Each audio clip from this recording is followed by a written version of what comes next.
Good morning sir. Good morning. Collector ഇരിക്കണം. വിളിപ്പിച്ച കാര്യം പറയാം. സർ. കളക്ടറോട് എനിക്ക് റിക്വസ്റ്റ് ഉണ്ട്. പറയൂ സർ. മറ്റൊന്നല്ല, നമ്മുടെ തട്ടേക്കാട് കോളനിയിൽ ഇഷ്യൂ. അതുമായി ബന്ധപ്പെട്ട ഫയൽ കളക്ടർ മേശപ്പുറത്ത് ഉറങ്ങാൻ തുടങ്ങിയിട്ട് കാലം കുറയായി. അതൊന്ന് പൊടി തട്ടിയെടുക്കണം. മുരുക്കുമുറി ചേത്തുമ്പള്ളയ്ക്കടുത്ത് സർക്കാരിന്റെ കൈവശമുള്ള 66 ഏക്കർ സ്ഥലം, അതാണ് അവർ ആവശ്യപ്പെടുന്നത്. ഒപ്പം മാന്യമായ നഷ്ടപരിഹാരവും. അതൊരു ന്യായമല്ലേ സർ? അതുകൊണ്ട് അതവർക്ക് കൊടുത്തു എന്നുള്ള ഉത്തരവിട്ട് ആ ഫയൽ അങ്ങ് ക്ലോസ് ചെയ്യണം. No, it's an order. നാളത്തെ പത്രങ്ങളിൽ ആ വാർത്ത വരണമെന്ന് എനിക്ക് നിർബന്ധമുണ്ട്. എന്തു പറയുന്നു? പക്ഷേ സർ, അത് പൊളിച്ചു നീക്കാനാണ്. അതെ, അതിനവർക്ക് എതിർപ്പില്ല. അവർക്ക് ഇഷ്ടപ്പെട്ട സ്ഥലങ്ങളിലേക്ക് അവരെ മാറ്റണമെന്നുള്ളൂ. അതിലൂടെ ഒരു പറ്റം പാവം മനുഷ്യരുടെ കാലങ്ങളായുള്ള കണ്ണീരിനൊരു മോചനം. ഒപ്പം അവിടെ തുടങ്ങാനിരിക്കുന്ന വ്യവസായത്തിന് തടസ്സങ്ങളില്ലാത്തൊരു വഴി. അതിന്റെ പിന്നിൽ എന്ത് വിപ്ലവം ഉണ്ടായാലും കളക്ടർ പേടിക്കണ്ട. കൂടെ ഉണ്ടാവും ഈ മിനിസ്റ്റർ വിശ്വനാഥൻ.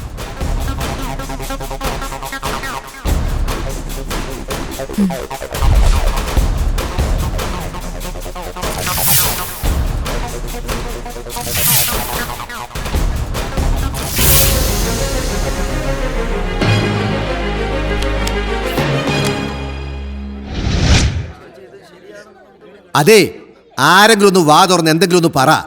ഒരുത്തൻ തന്നിഷ്ടപ്രകാരം കാണിച്ച തോന്നിവാസം അച്ചടിച്ചു വന്ന പത്രത്തിലെ അക്ഷരങ്ങളുടെ ചന്തം നോക്കാനാണോ അടിയന്തരമായി നമ്മളോട് കൂടിയത്? ഇനി എന്തിനാണ് നടരാജൻ സാറേ മന്ത്രിയാണെന്ന് പറഞ്ഞിരിക്കുന്നത്? എന്തിന്? ഈ കളക്ടറെ പറഞ്ഞാൽ മതിയല്ലോ. സാക്ഷാൽ വകുപ്പ് ഭരിക്കുന്ന മന്ത്രിയും മുഖ്യമന്ത്രിയൊക്കെ ഉള്ളപ്പോ വേറൊരു വകുപ്പിന്റെ മേധാവി എന്തെങ്കിലും ഉത്തരവിട്ടാൽ അതിൽ കയറി ഒപ്പിടാൻ മാത്രമുള്ള വിവരമേ ഈ കളക്ടർക്കുള്ളൂ. മിനിസ്റ്റർ അല്പം കൂടി അന്തസ്സായി ബിഹേവ് ചെയ്യണം. അല്ല, എന്താ ഈ ബിഹേവ് എന്ന് പറഞ്ഞാൽ? IAS എടുത്തതിന്റെ പേരിൽ എന്ത് അവഹേളനവും സഹിക്കേണ്ടവരാണ് ഞങ്ങളെന്ന് കരുതരുത്.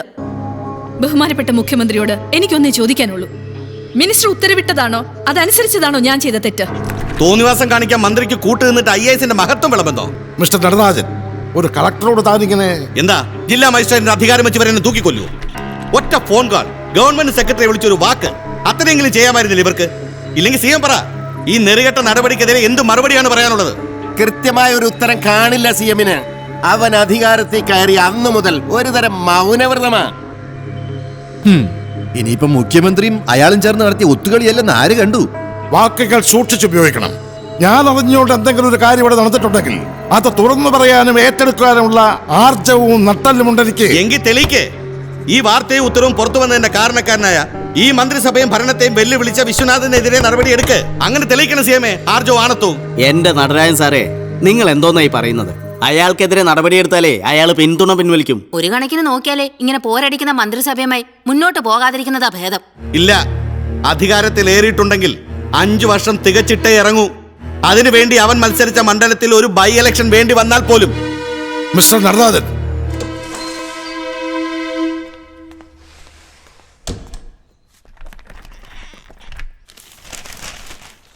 What foolishness, what rubbish. എന്ത് തീരുമാനമാണോ താനെടുത്തത്? ബാക്കിയുള്ളവരൊക്കെ മണ്ടന്മാരാണെന്ന് കരുതുക താൻ.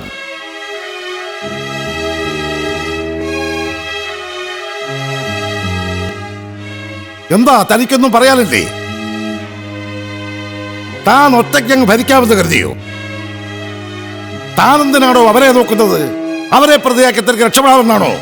No, impossible. സർ, ഇതിന്റെ പേരിൽ പഴി കേൾക്കാനും എന്നെ ബലിയാടാക്കാനുമാണ് തീരുമാനമെങ്കിൽ എനിക്ക് എല്ലാ മാധ്യമങ്ങളോട് തുറന്നു പറഞ്ഞ് റിസൈൻ ചെയ്യേണ്ടി വരും. നിങ്ങൾ ഇന്ന് രാജിവെക്കണം. ഉത്തരവിട്ടത് ഞാനല്ലേ? അതിന്റെ പേരിൽ ഞാൻ രാജിവെക്കണോ? തയ്യാറാണ് ഞാൻ. മറ്റൊന്നും എനിക്ക് പറയാനില്ലേ സാർ. അല്ല, മന്ത്രിസ്ഥാനത്ത് നിന്നോ മുന്നണിയിൽ നിന്നോ ഈ രാജ്യസന്നദ്ധത? പേടിയുണ്ടല്ലേ? എങ്കിൽ കേട്ടോ, ഞാൻ രാജിവെക്കുന്നുവെങ്കിൽ അത് മന്ത്രിസ്ഥാനത്ത് മാത്രമായിരിക്കില്ല, പക്ഷേ അത് ആവശ്യപ്പെടണം. അയ്യോ, ആരെങ്കിലും അവന്റെ കാലൊന്ന് പിടിക്ക്, അല്ലെങ്കിൽ മന്ത്രിസഭ താഴെ വീഴും. CM-ന് എന്തെങ്കിലും പറയാനുണ്ടോ? അയാൾ പറഞ്ഞത് നിങ്ങൾ എല്ലാവരും കേട്ടില്ലേ? ഇനി നിങ്ങൾ തന്നെ തീരുമാനിക്കുക. ഈ മന്ത്രിസഭയുടെ ഭാവിയാണോ വേണ്ടത്, അതോ വിശ്വനാഥന്റെ രാജിയാണോ വേണ്ടതെന്ന്? സർ, എന്താ സംഭവിച്ചത്? അറിയില്ല, എനിക്കൊന്നും അറിയില്ല ഇക്ബാലെ. പക്ഷെ എനിക്കിവിടെ സമ്മതിക്കേണ്ടി വന്നു. കളക്ടറെ കൊണ്ട് ഉത്തരവിടിപ്പിച്ച് ഞാൻ തന്നെയാണെന്ന്. വന്നവൻ ആരായാലും രൂപസാദൃശ്യത്തിൽ ഒരു മുടിയുടെ വ്യത്യാസമില്ലാത്തവനാണെന്ന് കളക്ടർ മീരാദേവിയുടെ കണ്ണുകളിൽ നിന്ന് എനിക്ക് വായിക്കാമായിരുന്നു. സാറിനെ പോലൊരുത്തൻ സാറിന്റെ ജോലി, അതും കളക്ടറെ പോലും തെറ്റിദ്ധരിപ്പിക്കാന്ന് വെച്ചാൽ എനിക്ക് വിശ്വസിക്കാൻ പറ്റുന്നില്ല. വിശ്വസിക്കണം. ഹോം മിനിസ്റ്റർ വിശ്വനാഥൻ, ഞാൻ നെല്ലിയാമ്പതി ഗസ്റ്റ് ഹൗസിൽ പോയിട്ടില്ല, കളക്ടർ മീരാദേവിയെ കണ്ടിട്ടുമില്ല. ഇനി ഞാനത് തന്നെയും പറഞ്ഞ് വിശ്വസിപ്പിക്കണോ?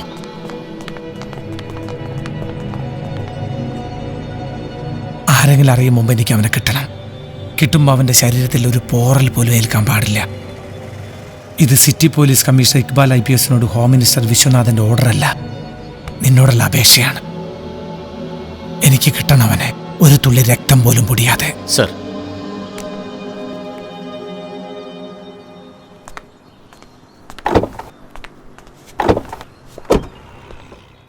ഒന്ന് വേഗം ശരിയാക്ക്. എന്താ ഇത്?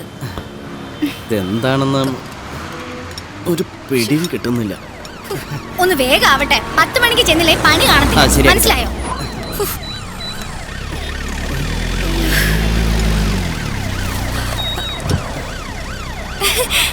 എന്താടി, എന്തു പറ്റി? കണ്ടില്ലേ വണ്ടി ബ്രേക്ക് ഡൗൺ ആയി കിടക്കുന്നത്? മണിക്കൂർ 1 നിൽക്കാൻ തുടങ്ങിയിട്ട് ഇക്കുന്റെ വണ്ടി വന്ന നിലയ്ക്ക് ഞാൻ എന്തിനാ വെയിൽ കൊള്ളുന്നത്? ഹലോ ചേട്ടാ, വണ്ടി റെഡിയാക്കി നേരെ അമൃത ടിവിയിലേക്ക് കൊണ്ടുവരണേ. അറിയില്ലേ, എന്നെ കെട്ടാൻ പോകുന്ന ആളാ. ഇതൊന്ന് പിടിച്ചേ, അങ്ങോട്ട് നീങ്ങിയിരുന്നേ. നീങ്ങിയിരിക്കെ. അത്യാവശ്യമായിട്ടാ. ഇത് ഇന്ന് ടെലികാസ്റ്റ് ചെയ്യാനുള്ള ഒരു ഫില്ലറാ, ട്രാഫിക് ജാമിനെ കുറിച്ച്. അയ്യോ, എന്നോട് അങ്ങനെ പറയല്ലേ. ഒരു ദിവസം എത്രമാത്രം പേര് ട്രാഫിക് ജാമിൽ കിടന്ന് നട്ടം തിരിയുന്നുണ്ടെന്ന് ബന്ധപ്പെട്ടവർക്കൊന്ന് കാണിച്ചു കൊടുക്കാലോ. നാണം വെക്കുന്നെങ്കിൽ വെച്ചോട്ടെ. ഹലോ ചേട്ടാ, വണ്ടി എടുത്തോ? ഒന്ന് പറ പ്ലീസ്. വണ്ടി എടുക്കടോ. പിന്നെ ഇക്കു, ഇന്നേ ഈ ഫില്ലർ എടുക്കുമ്പോ ഒരു സംഭവം ഉണ്ടായി. നീ ഇത് കണ്ടാ വണ്ടർ അടിക്കും, ശരിക്കും. എനിക്ക് ഉറപ്പാ. ദേ ഇങ്ങോട്ട് നോക്കിയേ. ഇയാളെ നിനക്ക് പരിചയം ഉണ്ടോന്ന്? എനിക്കറിയില്ല. ഇക്കു ഇങ്ങോട്ട് നോക്ക്. നമ്മുടെ മിനിസ്റ്റർ ടീഷർട്ട് ഇട്ട ഡിറ്റു ഇയാളെ പോലെ ഉണ്ടാവുമല്ലേ?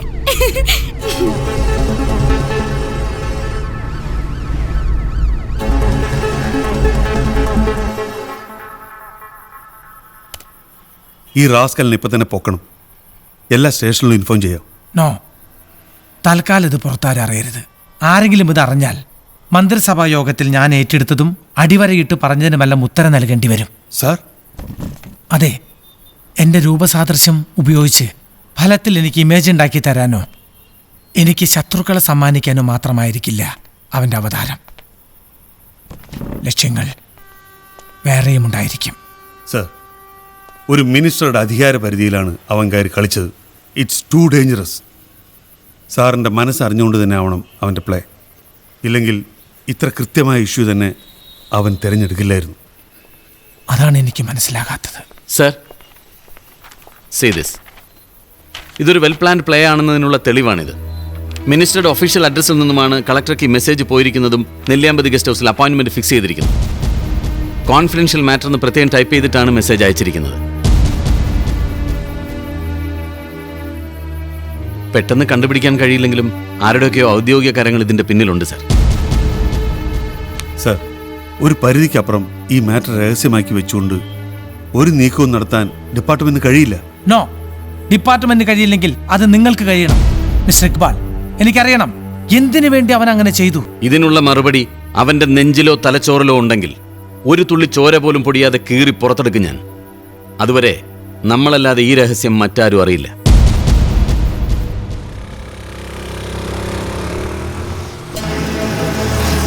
Hey! Stop!